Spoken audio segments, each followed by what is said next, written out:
jana priyam priyakaram nirmasaram pujitam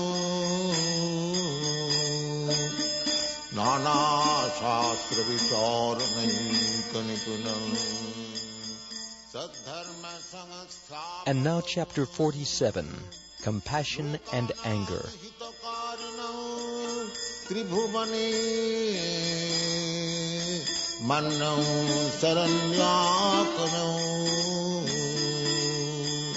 nana shastra vicharanayika. Compassion. When the ecstasy of devotional service produces some kind of lamentation in connection with Krishna, it is called devotional service in compassion. The impetuses for this devotional service are Krishna's transcendental quality, form, and activities. In this ecstasy of devotional service, there are sometimes symptoms like regret, heavy breathing, crying, falling on the ground, and beating upon one's chest. Sometimes symptoms like laziness, frustration, defamation, humility, anxiety, moroseness, eagerness, restlessness, madness, death, forgetfulness, disease, and delusion are also visible. When in the heart of a devotee there is expectation of some mishap to Krishna, it is called devotional service in bereavement. Such bereavement is another symptom of this devotional service in compassion.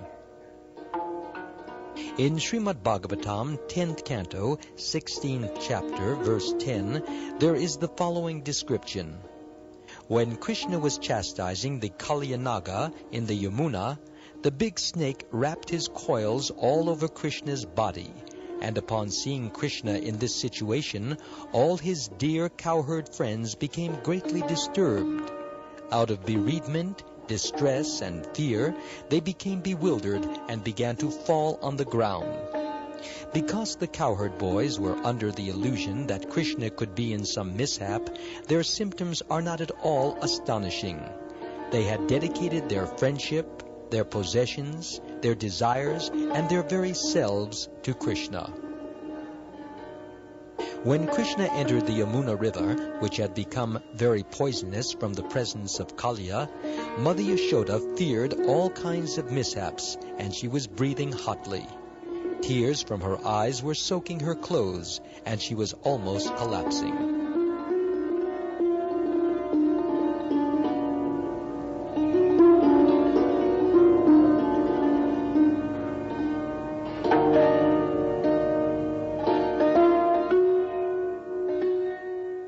Similarly, when the Shankasura demon was attacking Krishna's queens one after another, Lord Baladev became more and more bluish. In the Hansadutta, the following incident is described. The gopis requested Hansadutta to search after the marks of Krishna's lotus feet and to accept them as Lord Brahma had accepted them on his helmet after he had stolen all Krishna's cowherd boys. Regretting his challenge to Krishna, Lord Brahma had bowed down before the Lord, and his helmet became marked with the footprints of Krishna. The gopis reminded Hansadutta that sometimes even the great sage Narad became very ecstatic by seeing these footprints, and sometimes great liberated sages also aspire to see them.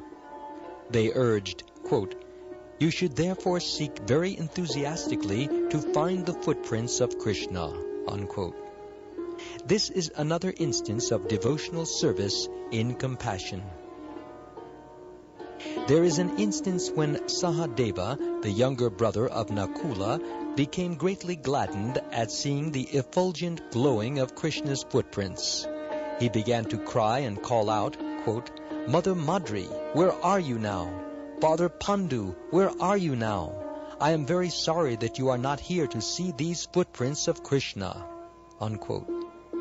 This is another instance of devotional service in compassion.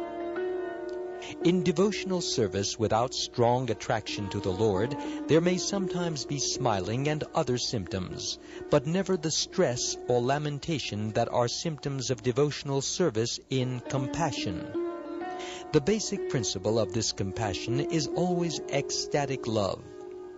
The apprehension of some mishap to Krishna or to his beloved queens, as exhibited by Baladev and Yudhishthir, has been explained above.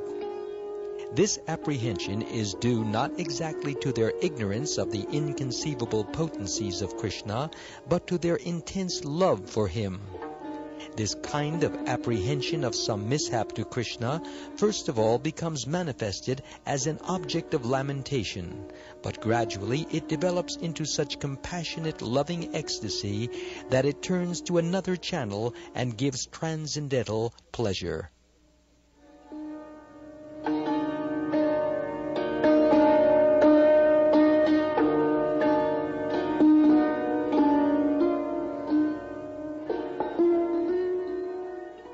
Anger. In ecstatic loving service to Krishna in anger, Krishna is always the object. In Vidagdha Madhava, 2nd Act, verse 37, Lalita Gopi expressed her anger, which was caused by Krishna, when she addressed Srimati Radharani thus, quote, "My dear friend, my inner desires have been polluted. Therefore I shall go to the place of Yamaraj. But I am sorry to see that Krishna has still not given up his smiling over cheating you. I do not know how you could repose all your loving propensities upon this lusty young boy from the neighborhood of the cowherds." Unquote. After seeing Krishna, Jarati sometimes said, quote, "O you thief of young girls' properties, I can distinctly see the covering garment of my daughter-in-law on your person." Unquote. Then she cried very loudly, addressing all the residents of Vrindavan to inform them that this son of King Nanda was setting fire to the household life of her daughter-in-law. Similar ecstatic love for Krishna in anger was expressed by Rohini Devi when she heard the roaring sound of the 2 falling Arjun trees to which Krishna had been tied.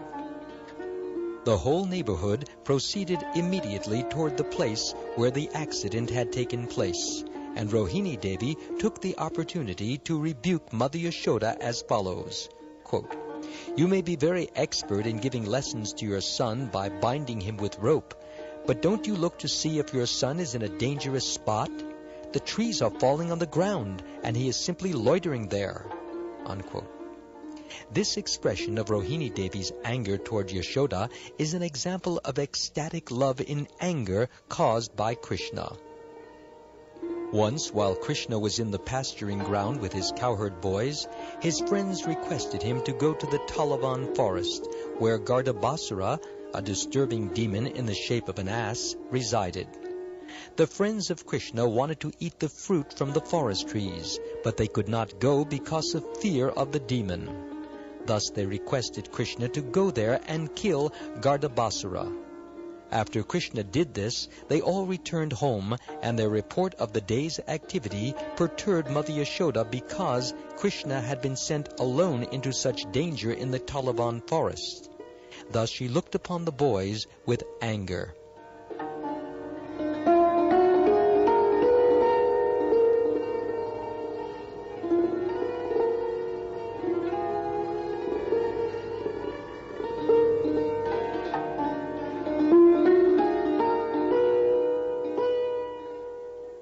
There is another instance of anger on the part of a friend of Radharani's. When Radharani was dissatisfied with the behavior of Krishna and had stopped talking with him, Krishna was very sorry for Radharani's great dissatisfaction, and in order to beg forgiveness, he fell down at her lotus feet. But even after this, Radharani was not satisfied, and she did not talk with Krishna. At that time, one of her friends chastised her in the following words, quote, "My dear friend, you are allowing yourself to be churned by the rod of dissatisfaction. So what can I say unto you?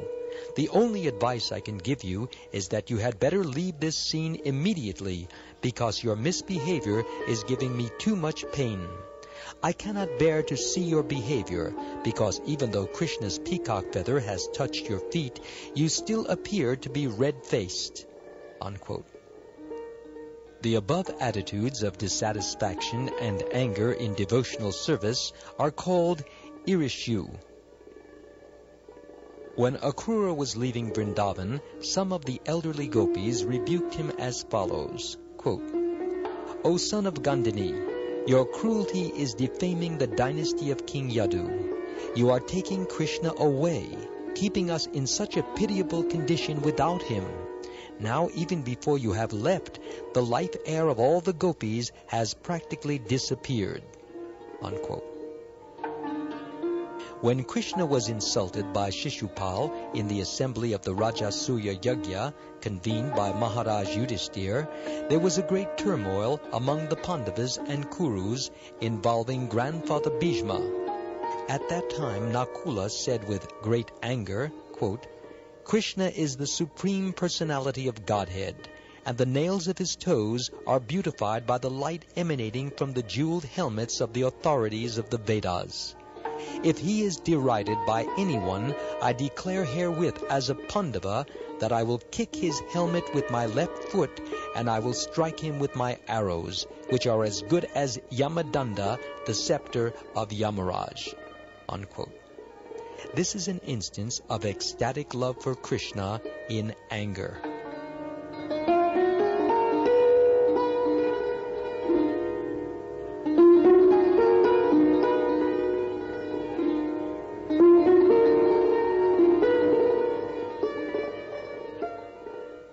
In such a transcendental angry mood, sometimes sarcastic remarks, unfavorable glances, and insulting words are exhibited.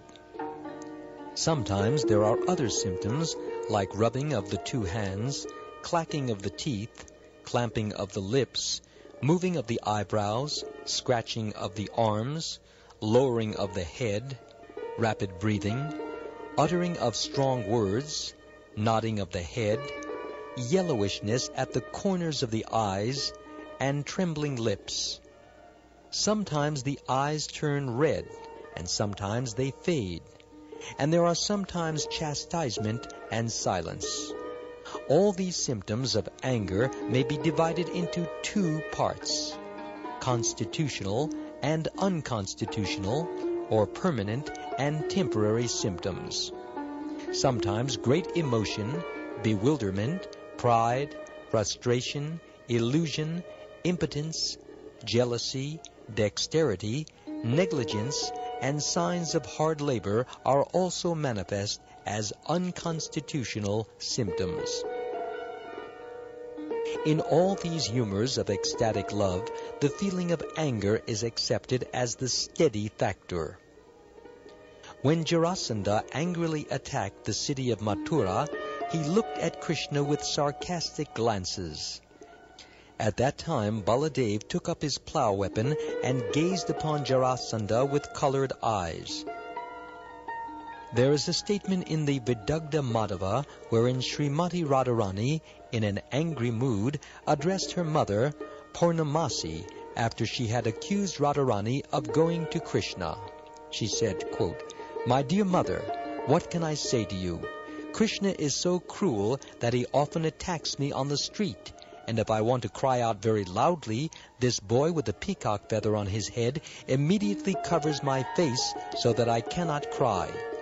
And if I want to go away from the scene because I am afraid of him, he will immediately spread his arms to block my path. If I piteously fall down at his feet, then this enemy of the Madhu demon, in an angry mood, bites my face. Mother, just try to understand my situation and don't be unnecessarily angry with me.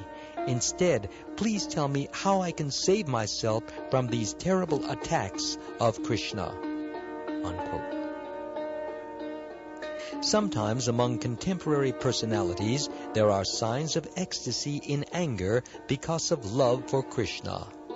An example of such anger was exhibited in a quarrel between Jatila and Mukara. Jatila was the mother-in-law of Radharani, and Mukara was her great-grandmother.